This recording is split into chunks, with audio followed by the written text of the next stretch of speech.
Bapak Ibu, saudara-saudaraku, walaupun saya sudah pelayanan selama lebih 40 tahun, jadi 2/3 umur saya itu ada di pelayanan, juga ada di sekolah teologi, saudara. Tetapi setiap kali saya mengingat Injil Matius pasal 7, ada kegentaran, saudara, ada kegentaran. Dan di balik kegentaran itu ada perasaan krisis. Padahal ayat ini sudah berulang-ulang saya baca, bahkan saya khotbahkan. Tapi ada perasaan krisis, saudara. Matius 7 ayat 21, bukan setiap orang yang berseru kepadaku, Tuhan, Tuhan, akan masuk ke dalam kerajaan surga, melainkan dia yang melakukan kehendak Bapakku yang di surga. Jadi yang masuk ke dalam kerajaan surga itu yang melakukan kehendak Bapa. Tentu ini adalah harga mati. Tentu ini tidak bisa diubah. Tentu ini tidak boleh ditawar, dikurangi atau direduksi. Melakukan kehendak Bapa. Pikiran manusia dan pikiran kedagingan kita mencoba untuk tidak melihat lama-lama, maunya menoleh jauh.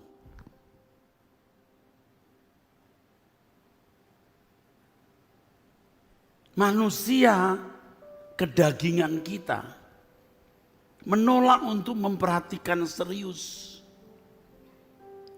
Karena melakukan kehendak Bapa itu sesuatu yang pasti berat dan abstrak.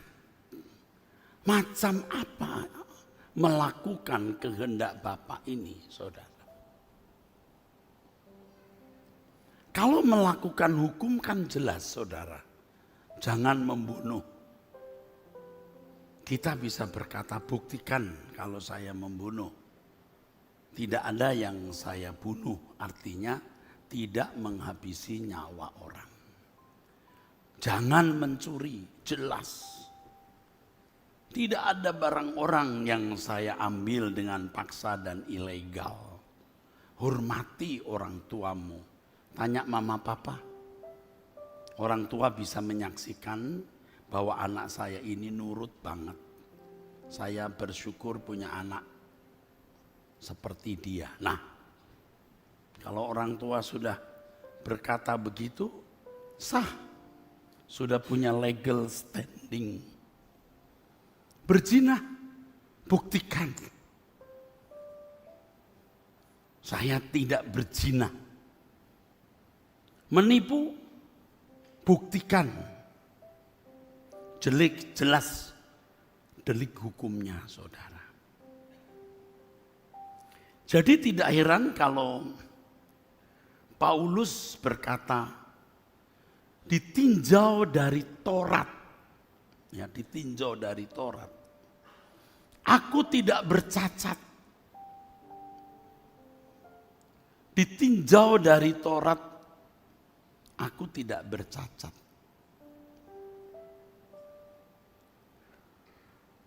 Jadi kalau ditinjau dari hukum Taurat, saudara, dia tidak bercacat. Itu ditulis di Filipi pasal yang ke-3, saudara. Iya, Paulus bisa mengatakan, aku tidak bercacat. Ditinjau dari hukum Taurat, aku tidak bercacat.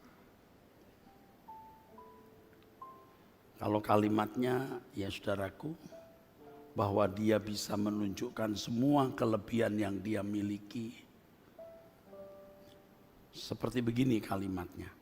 tentang kegiatan aku penganiaya jemaat karena membela Yahweh dan menganggap Kristen mengganggu agama Yahudi, mengganggu Allah Yahweh. Maka Paulus mau menggenosida, menghabisi semua orang Kristen. Dasarnya bukan jahat, dasarnya karena tidak tahu. Beda ya, antara Nikodemus dan Paulus beda ya. Nikodemus itu bisa berkata, kamu berasal dari Allah, begitu kepada Tuhan Yesus. Jika bukan dari Allah, Anda tidak bisa buat ini. Tapi Nikodemus tidak mau ikut Yesus. Dia masih termasuk kelompok orang yang melawan Yesus. Kelompok imam-imam kepala. Beda dengan Paulus. Juga kelompok imam-imam kepala bahkan anggota Sanhedrin. Dia tidak tahu. Maka dengan sengaja dia mencoba untuk menggenosida. Menghabisi orang Kristen. Makanya Tuhan datang kepadanya dan berkata, mengapa engkau aniaya aku? Dan Paulus menyaksikan ini ketika dia sudah bertobat ya saudara, sudah jadi Kristen ya. Dia berkata tentang kegiatan aku penganiaya jemaat, aku membela Yahweh. Ya. Tentang kebenaran dalam mentaati hukum Taurat, aku tidak bercacat. Jadi bisa dibuktikan ketidakbercacatan Paulus ini saudara. Ya. Jadi kalau kebenaran, kebaikan, kesucian, kesalehan ditinjau dari hukum, orang bisa memiliki ukuran parameter standar kebenaran. Ya. Tetapi melakukan kehendak Allah itu berbeda, saudara. Kehendak Allah tidak cukup diwakili oleh hukum.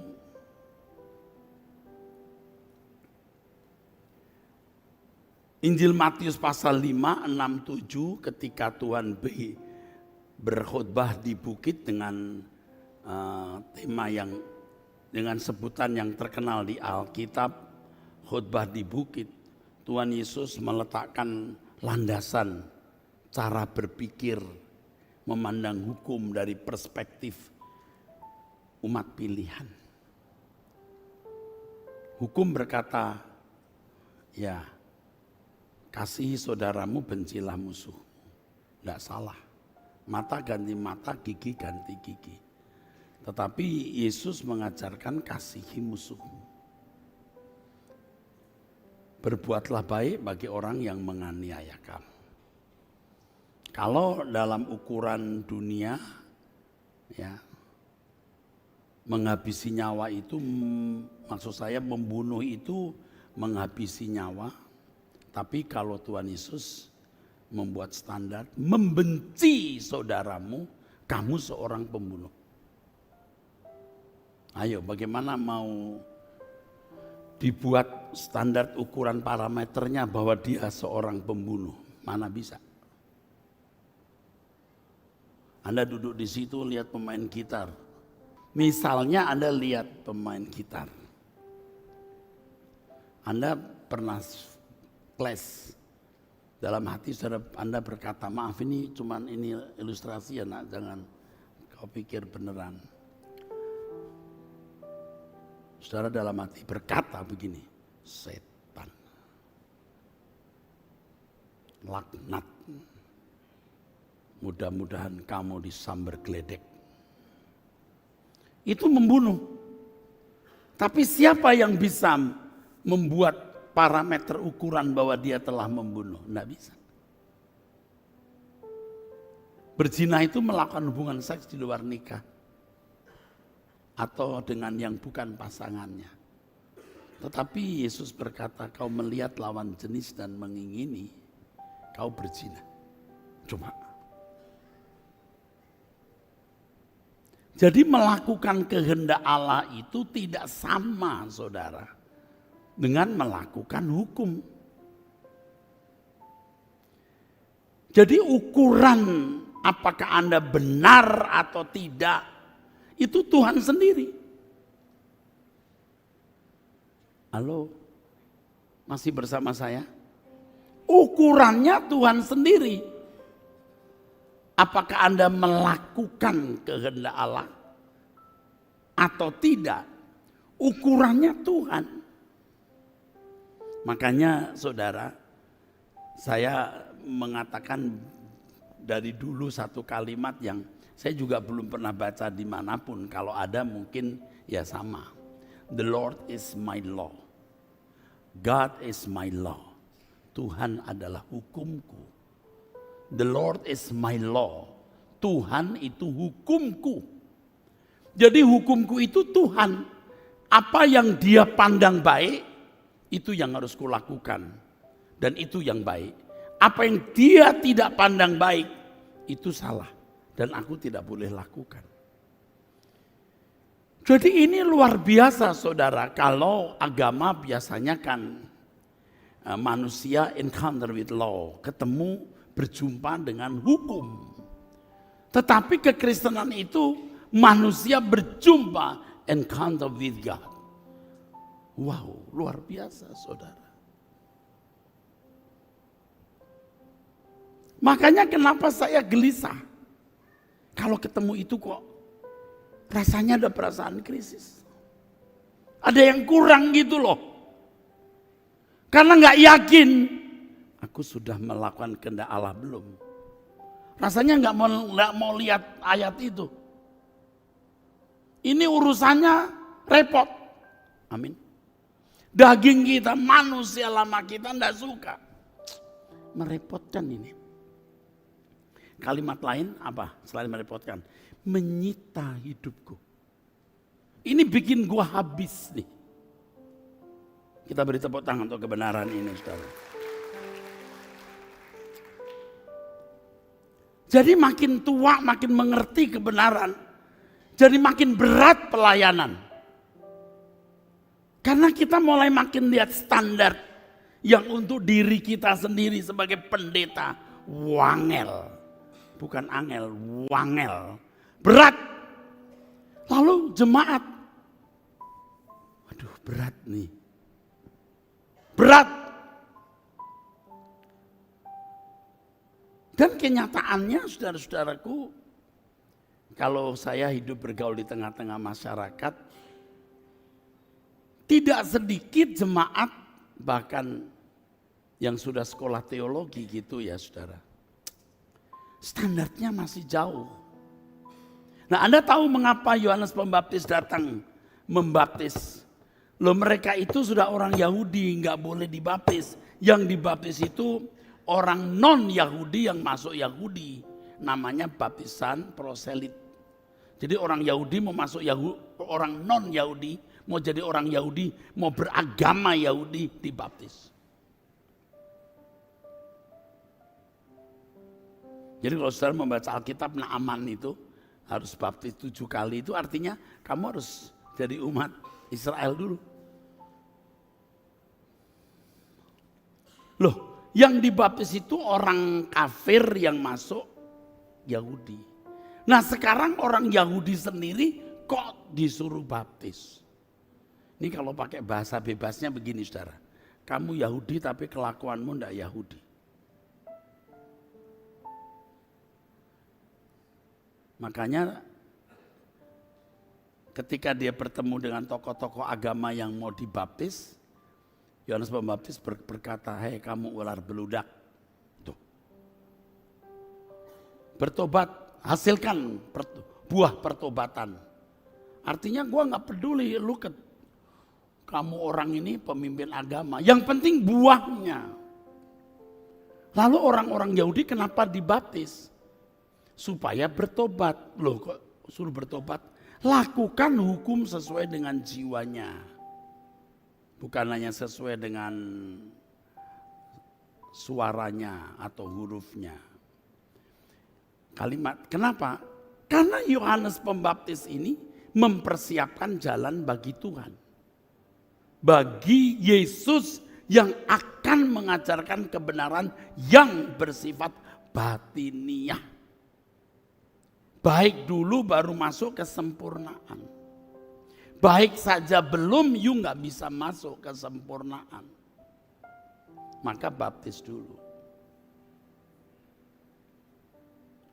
Nah kalau kita tidak mengerti hal ini kan, yang penting percaya Yesus Tuhan dan Juru Selamat, kita dibenarkan Pak. Jadi orang baik lalu kita masuk surga, yang penting tidak jahat. Loh, nggak begitu saudara, harus tidak jahat, harus baik dulu. Setelah itu baru masuk kesempurnaan. Jadi dari berdosa, baik, lalu sempurna. Must be perfect, harus sempurna. Ini loh batiniah. Jadi masuk wilayah hidup kekristenan yang standar, artinya batiniahnya baik, itu harus baik dulu secara moral umum, saudara. Amin? Masih ikut saya? Oh itu berat Pak. Maka kita berkata, memang sukar masuk surga itu.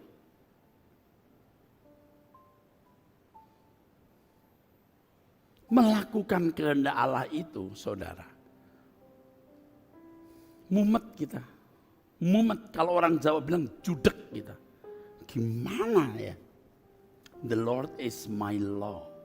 God is my law. Tuhan itu hukumku. Bukan melihat hukum jangan membunuh, jangan berzina, jangan mencuri. Tapi lihat perasaannya. Karenanya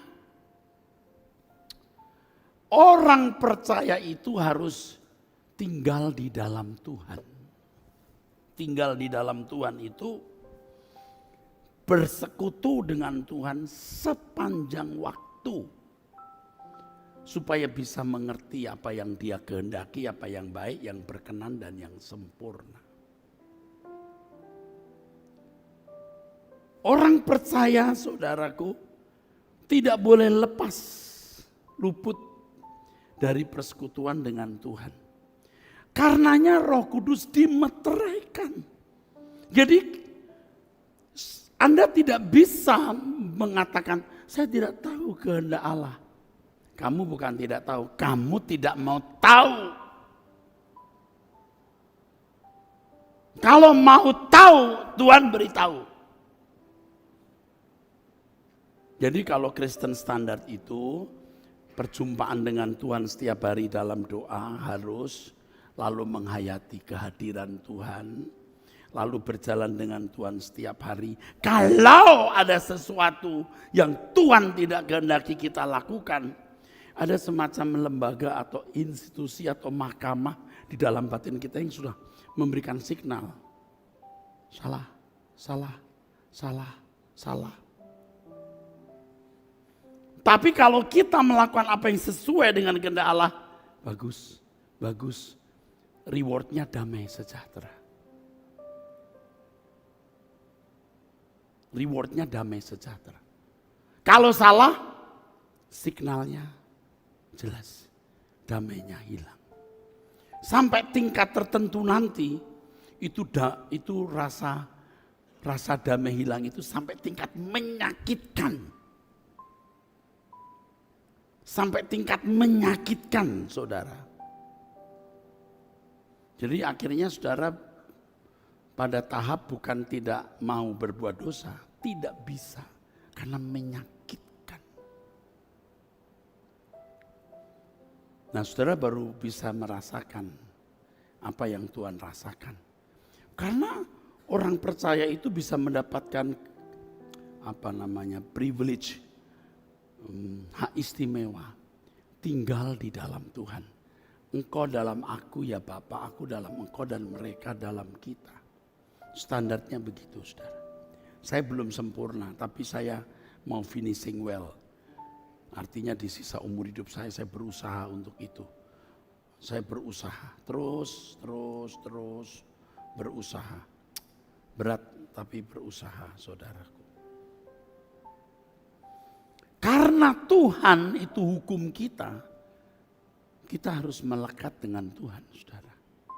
Baik dulu ya, berakhlak baik dulu, baru masuk kepada kesempurnaan.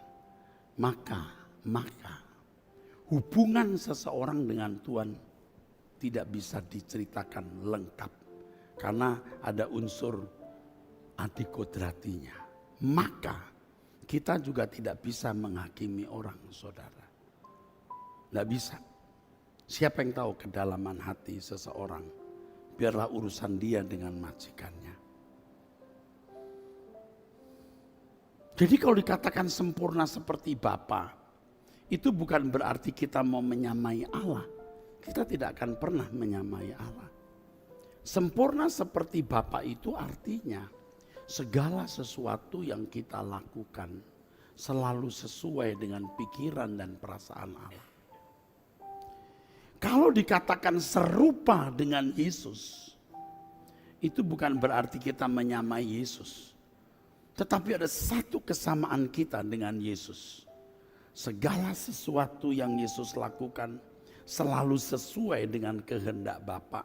Dan sekarang kita, segala sesuatu yang kita lakukan juga sesuai dengan kehendak Bapa. Soalnya beda. Load beban persoalannya beda. Kalau Yesus bebannya 1 ton misalnya, kita 200 kilo.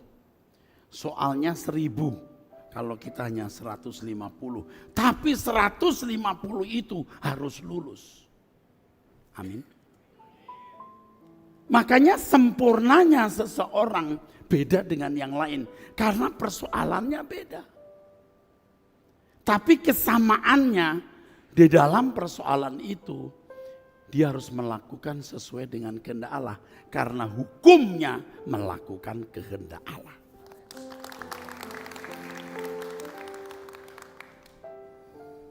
Nangkep Bapak Ibu? Ini teori ya. Prakteknya yang sulit. Ini baru teori Pak. Tapi kalau teorinya saja tidak tahu bagaimana mau praktek. Jadi bisa mengerti kenapa kalau ketemu ayat itu, aduh ada perasaan krisis nih. Aku sudah lakukan kehendak Allah belum ya? Biar sudah bertahun-tahun menjadi pendeta. Aduh sudah saya lakukan belum kehendak Allah ya? Itu loh, makanya rasanya mau gak ngeliat gitu. Anda ngerti maksudnya? Tapi karena kita mau tidak kehilangan kesempatan mengisi hari hidup kita, kita mencoba terus untuk melihat neraca hidup kita setiap hari. Neraca hidup kita.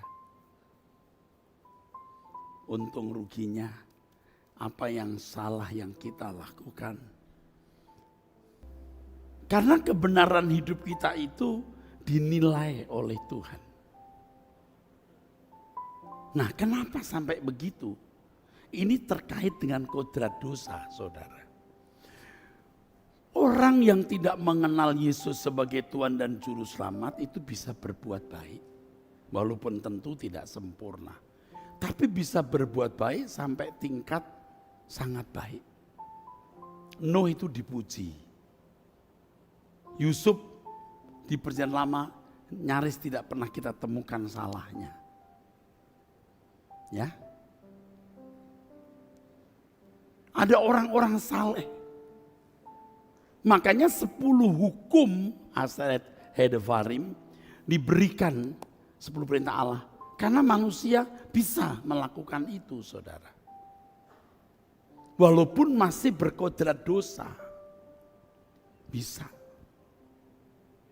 Agama-agama di dunia ini juga orang baik, banyak yang baik. Saya kenal dengan seorang pemilik 3 universitas dan beberapa institut yang memberi beasiswa kepada semua orang. Kristen, non-Kristen, sampai beasiswa untuk dokter. Tapi sekarang mungkin sudah tidak ada lagi. Ini baru tahun ini ditarik. Orangnya baik sekali. Seorang yang non-Kristen. Seorang bukan non-Kristen, juga bukan orang Buddha Hindu.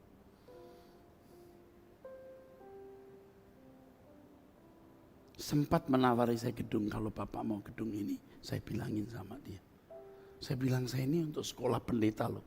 Enggak apa-apa Pak, saya kepercayaan. Kepercayaannya seorang Tionghoa. Wah, saya kagum juga. Bisa loh sebaik itu. Penerima hadiah Nobel yang itu orang India yang sangat sosial itu kan juga bukan orang Kristen. Bisa. Walaupun punya kodrat dosa, tetap bisa berbuat baik. Nah, yang mau digarap oleh Tuhan dalam hidup kita itu kodrat itu, yang diganti kodrat ilahi. Jadi bukan hanya bisa melakukan hukum, tapi bisa presisi melakukan kehendak Allah. Jadi sekolahnya panjang Pak, Bu. Panjang sekolahnya. Saya ini juga belum lulus saudara. Belum. Wah, saya tinggal sisa berapa waktu. Takut juga saudara, nanti gak diwisuda. Jadi setelah makin mengerti firman, berat banget nih pelayanan ini. Karena standarnya begitu. Kalau sebuah sekolah yang baik begitu saudara, ibarat sebuah sekolah yang baik gitu saudara, indeks prestasinya harus minimal amin gitu. Wah, dosennya stres tuh. Kalau dapat C lalu tetap lulus, wah nggak berat. Ini mesti amin atau A baru lulus, A baru lulus. Berat. Nah sekarang saya kalau ibarat guru, sebenarnya bukan guru sih, asisten guru, gurunya Tuhan. Anda harus A, lah saya sendiri gurunya harus A dulu. Amin. Berat Bu, betul nggak? Berat. Jadi kita nggak pernah merasa sudah hebat. Kalau sudah ketemu dengan melakukan kehendak Bapa. Load saudara dengan load saya beda, soal saudara dengan soal saya beda. Wah kalau Pak Eras mah udah lewat kali. Belum.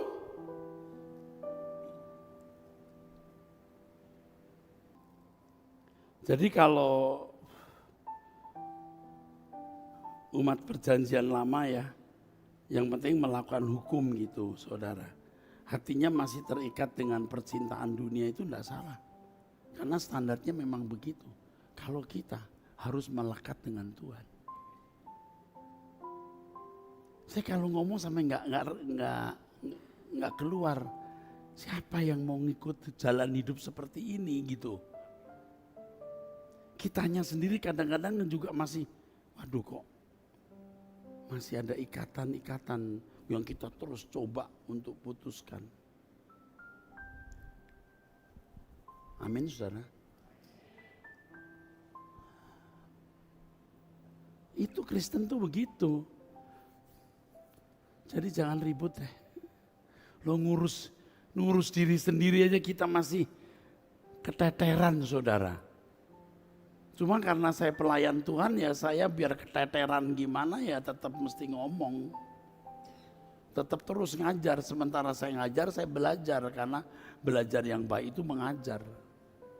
Kalau saya tidak berubah, saya harus berhenti khotbah. Saya harus berubah terus supaya saya bisa khotbah dengan api, dengan semangat, dengan penghayatan. Bukan sekedar transfer knowledge tapi juga transfer spirit. Nah, itu tadi kodratnya. Nangkep nggak ya saudara? Kodratnya dirubah. Dan Roh Kudus mampu merubah ini. Karena standarnya bukan hanya melakukan hukum. Tapi sepikiran dan seperasaan dengan Tuhan. Itu hebat sekali saudara. Nah, lalu kembali soal kalimat beri sebelumnya. Kalau aku tidak kenal kamu ya. Karena kamu tidak melakukan kehendak Bapa. Kamu tidak masuk surga kalau kamu tidak melakukan kehendak Bapa. Nah, surga di sini, nah ini penting banget. Saudara mesti ingat terus yang ini nih. Jika Yesus bicara soal kerajaan surga, itu bukan sekedar masuk surga di dalam kehidupan masyarakat kerajaan surga. Tapi kalau Yesus berkata masuk surga dalam konteks perjanjian baru itu anggota keluarga kerajaan Allah. Royal family, katakan amin.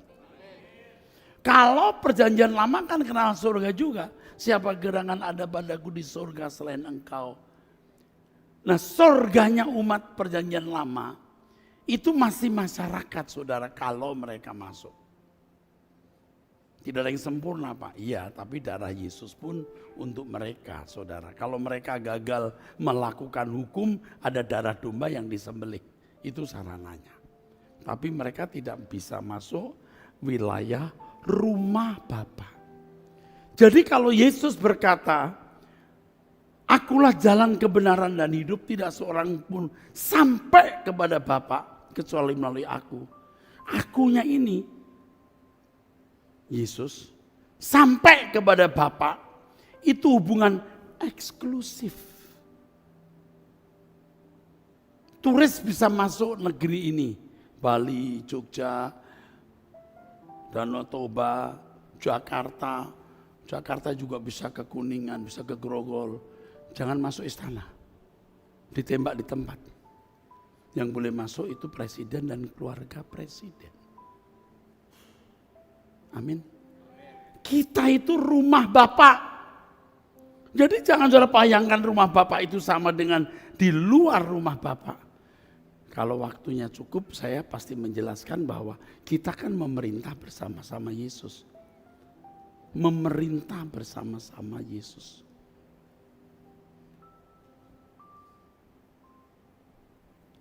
Dimuliakan bersama-sama Yesus. Bagaimana bisa dimuliakan bersama-sama Yesus? Kalau kita berkeadaan mulia seperti Yesus. Tidak semua orang jadi Kristen loh. Tidak. Tidak semua.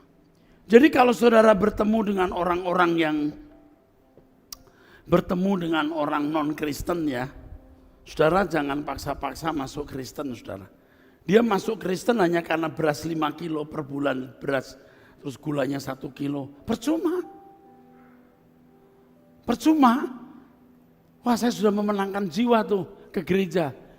Tapi mulutnya masih bocor, jahat. Percuma. Memenangkan jiwa itu, standarnya itu serupa dengan Yesus.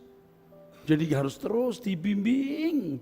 Dan saudara harus sungguh-sungguh menjadi teladan atau contoh, saudara.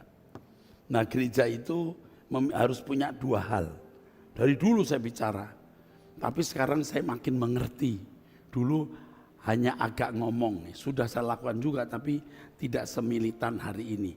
2, 1 kebenaran, 2 teladan. 1 kebenaran, 2 teladan. Gereja harus punya itu. Makanya tidak gampang ya para aktivis ya. Tapi Anda bersyukur kalau jadi aktivis. Anda dipaksa untuk jadi teladan. Nah, kembali yuk kita lihat ya saudaraku sekalian di Matius pasal 7 ya. Ini PR untuk saya dan PR untuk saudara loh ya, ayat 21. Bukan setiap orang yang berseru kepadaku Tuhan, Tuhan.